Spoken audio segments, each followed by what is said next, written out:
जय साईं राम आप सभी साईं भक्तों को। मैंने आप लोगों को कहा था ना कि मेरी तबीयत ख़राब थी, है अभी मुझे डेंगू हुआ पड़ा है, तो मैं कंप्लीट बेड रेस्ट पे हूँ। लेकिन मैंने ये सोचा था क्योंकि मुझे डॉक्टर ने कहा था आप रेस्ट करो, आपको कुछ नहीं करना है, तो मैं ये नहीं करने वाली थी। फिर मैंने आप लोगों से बताया था ना कि मुझे एक डिवोटी हैं, उन्होंने कहा कि आप ना सेवा करो, उसमें बहुत शक्ति है और आप ठीक हो जाओगे। तो उसी सेवा के बारे में ना मैं आज कुछ आप लोगों को कहना चाहती हूँ। मैं आप लोगों से संदेश के माध्यम से, तो कभी एक्सपीरियंसेस के संग में मैंने कहा है बहुत बार कि सेवा करिए, मौका मिले ना किसी भी फॉर्म में सेवा करिए। जैसे आपको मैं बताऊँ, पहले तो कुछ एग्जाम्पल देती हूँ कि किस तरह आप बाबा की सेवा कर सकते हैं। जैसे कि जिन दीदी ने मुझे सजेशन दिया था और मुझे उनकी बात इतनी प्यारी लगी, इतनी अच्छी लगी ना, मेरे दिल पे वो बात लगी और मैंने बोला नहीं, मैं करूँगी। और जब मैंने फ़र्स्ट डे किया था रिकॉर्डिंग, तो मेरी तबीयत ठीक नहीं थी। फिर धीरे धीरे धीरे धीरे करके मुझे अच्छा लगने लगा, मुझे खुशी मिलने लगी। एंड आई रियलाइज़्ड कि मैं ये जो चीज़ करती हूँ अपनी खुशी के लिए करती हूँ, तो मुझे ये करना चाहिए। भले बहुत से लोग ये सोचते होंगे कि ये जो वीडियोस बनाए जाते हैं, ये बहुत लोग बहुत कुछ सोचते हैं, मेल्स भी आते हैं, कुछ लोग अच्छी बातें सोचते, कुछ लोग गलत बात भी सोचते कि ये सिर्फ पैसों के लिए कर रही है या कुछ भी ऐसा भी सोचते हैं। लेकिन जब मैंने इस चीज़ को वापस पुनः शुरू किया उनके कहने पर, जिस वक्त मुझे डॉक्टर ने कहा था नहीं करना है, तब मुझे ये रियलाइज़ हुआ कि यार ये काम करके ना मुझे सबसे ज़्यादा खुशी मिलती है। मैं संदेश में बहुत सारी चीज़ें बोलती हूँ, हो सकता है उसमें से अधिकांश चीज़ें, कुछ चीज़ें आपकी लाइफ से जुड़ी हों और कुछ चीज़ें हो सकता है जुड़ी बिल्कुल भी नहीं हो। लेकिन मैं वो क्यों करती हूँ, मैं यही सोच रही थी। मैं इसलिए करती हूँ ना कि मुझे खुशी मिलती है। मुझे ये लगता है कि यार कोई इंसान है जो आज का दिन जी लेगा, या कोई इंसान है जिसके मन को तसल्ली तो मिली होगी। क्योंकि जब हम तकलीफ़ में होते हैं, कोई हमें तसल्ली दे देना, मन की तसल्ली मिल जाए, तो मुझे लगता है उससे बड़ा मरहम कुछ नहीं होता। तो फिर मुझे ना बहुत खुशी मिली। फिर हम सेवा की जब बात करते हैं, तो इसीलिए मैंने सोचा मैं ये वीडियो ज़रूर बनाऊंगी। और ये वीडियो मैंने 2-3 बार कोशिश की है, ये बन नहीं पाया है, कोई ना कोई आ गया है और वीडियो ख़राब हो गया है।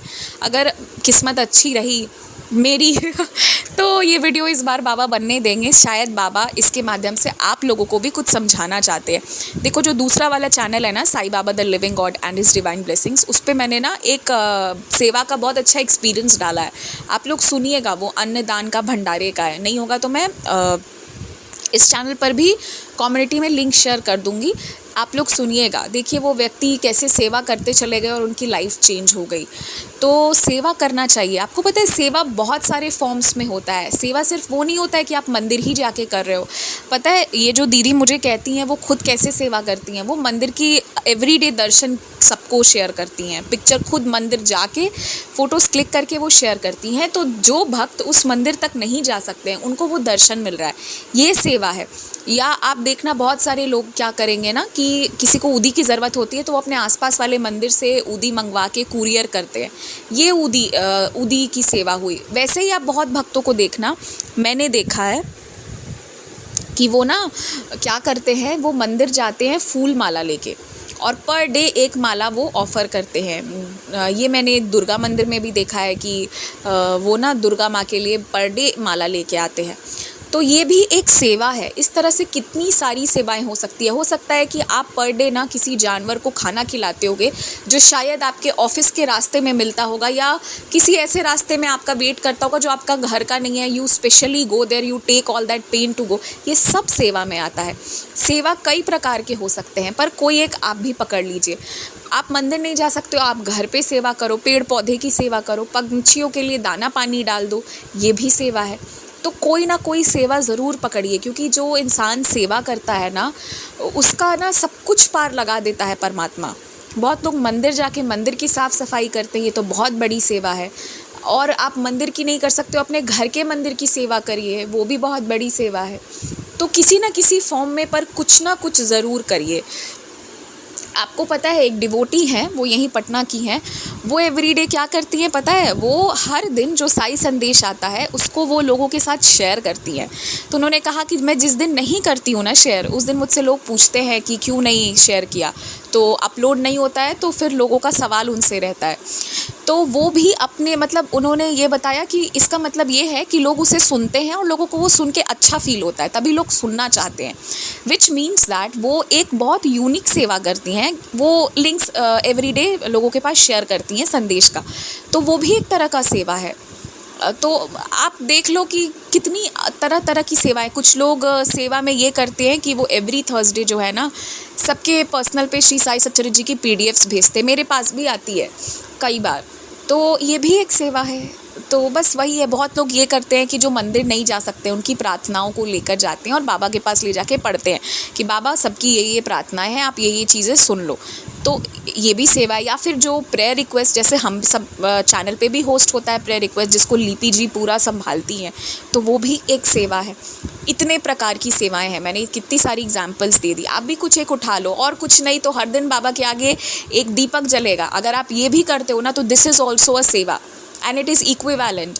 तो आप ये नहीं सोचना क्या कम है क्या ज़्यादा है, पर करिए, आप करके देखिए आपकी लाइफ बदलेगी ज़रूर। भरोसा रख के करिएगा सेवा, ठीक है। लाइफ में ट्रांजिशन आएगा और दुनिया इधर की उधर हो जाए, मेरी सेवा जारी रहनी चाहिए। ये प्रबल होना चाहिए, ये एक प्रण होना चाहिए व्यक्ति का। मैं आपको इसके बारे में ऐसे बताती हूँ कि एक जो डिवोटी है ना, उनकी जो सास थी, अपनी नहीं, पर ऐसे नहीं होता है कि मेरी सासू माँ की बहन है या मतलब उस तरह से। तो उनकी कोई जो दूसरी सासू माँ थी, वो उनके हस्बैंड की डेथ हो गई थी। वो बाबा का बहुत भक्ति करती थी और कहीं ना कहीं उनका बहुत इन्फ्लुएंस था कि ये भी बाबा की भक्त बनी। तो वो जो लेडी थी ना, वो बहुत अच्छी थी। उनके जो बेटे बहू थे, जब तक इनके हस्बैंड थे ना, इनको कोई चीज़ देखिए, बेटे बहू घर पे रहे, बाहर रहे, जहाँ रहे, कोई फ़र्क नहीं पड़ता था। पर हस्बैंड के जाने के बाद ना, वो अकेली हो गई थी।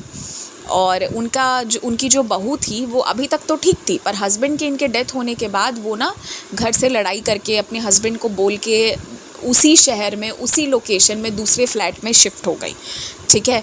तो ये इनके लिए बहुत कष्टदायक था। इनका बेटा बेसिकली इनको अकेले छोड़ दिया था। What kept her alive was, वो एवरीडे मंदिर जाती थी।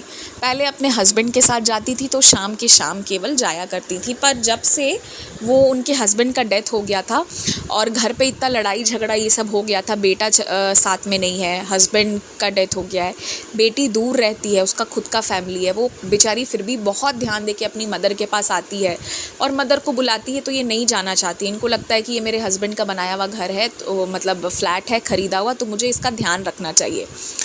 तो ये कभी जाती नहीं थी, मतलब बहुत रेयर जाती थी। इनकी बेटी ही ऑन एंड ऑफ जब उनको मौका मिलता है वो आती, जितना हो सकता अपनी माँ का सेवा करती है। पर अब रह तो पाएगी नहीं, अपनी जॉब, अपना घर भी देखना है उसको, और ये जाने को तैयार नहीं होती हैं। तो वैसे में ये पता है क्या करती थी, ये शाम के शाम तो पहले ये और इनके हस्बैंड मंदिर जाया करते थे, अब ये सुबह भी जाती थी। ये सुबह सारा घर का काम करके 9:30 10 बजते बजते निकल जाती थी और 12 बजे वाली आरती के बाद 12:30 में ये वापस घर आती थी। मतलब 2 से ढाई घंटा ये मंदिर जाके और मंदिर में बैठ के श्री साई सच्चरित्र जी पढ़ना, और अगर कोई आसपास ऐसा है जो ऐसे बैठा हुआ है तो उसको पढ़ के सुनाती थी, सच्चरित्र पढ़ के सुनाती थी, या पंडित जी के सामने बैठ के, मतलब बाबा के सामने बैठ के साई सच्चरित्र पढ़ना और 12 बजे तक उसको ख़त्म कर लेना। 12 बजने क्या, उनका रूटीन ये था 11:40 होते होते तक मुझे ख़त्म कर लेना। 10 से 11:40 के बीच में जितना अध्याय हो सके उतना पढ़ के ख़त्म कर लेती थी, और फिर 20 मिनट जो है वो पूजा की तैयारी वगैरह होती थी, वो थोड़ा वॉक कर लेती थी, जिससे कि वो फिर से आरती के लिए रेडी हो जाएं। और फिर उसके बाद जो है वो अपना अगरबत्ती ख़रीदना, नारियल ख़रीदना, जो उनका फ़िक्स था कि इतनी चीज़ें ख़रीदनी है, और फिर दोपहर की आरती करके तब वो अपने घर आती थी, ठीक है। वो ये चीज़ जारी रखी, और फिर शाम में अगेन वो मंदिर जो जाती थी, वो तो उन्होंने अपने हस्बैंड के डेथ के बाद भी ये सोच कर जाती थी कि सुबह तो मैं जाती हूँ, शाम को कि उनकी आत्मा को शांति मिले और बाबा उनको अपने चरणों में रखे, बस यही विनती हर एक दिन वो उनकी रहती थी। बेटे बहू ने जो किया वो कुछ नहीं बोली, वो कुछ नहीं की, वो ऐसे छोड़ दी, वो बहस करने नहीं गई, वो रिक्वेस्ट करने भी नहीं गई कि तुम मेरे पास रहो।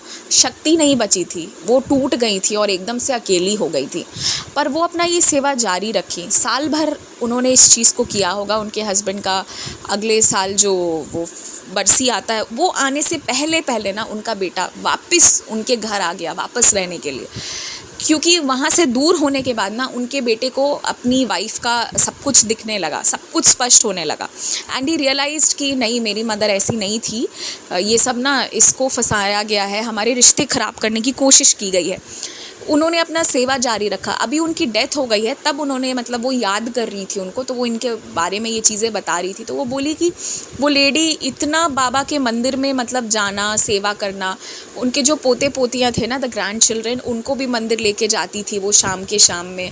और वो मतलब उनकी सेवा में यही होता था, वो साई सच्चरित्र जी पढ़ती थी मंदिर जाके, और वो पर डे बाबा के आगे एक नारियल ज़रूर चढ़ाती थी। और अगरबत्ती जो मंदिर में मिलता है, वो उनका नारियल, अगरबत्ती, फूलों की माला, ये फ़िक्स था, ये इतना तो वो करती थी। और थर्सडे को वो दीपक भी जलाती थी, सिर्फ एक दीपक लगाती थी मगर एवरी थर्सडे लगाती थी। और उनका फ़िक्स था, इतना करना ही था, एवरी डे वो करती थी।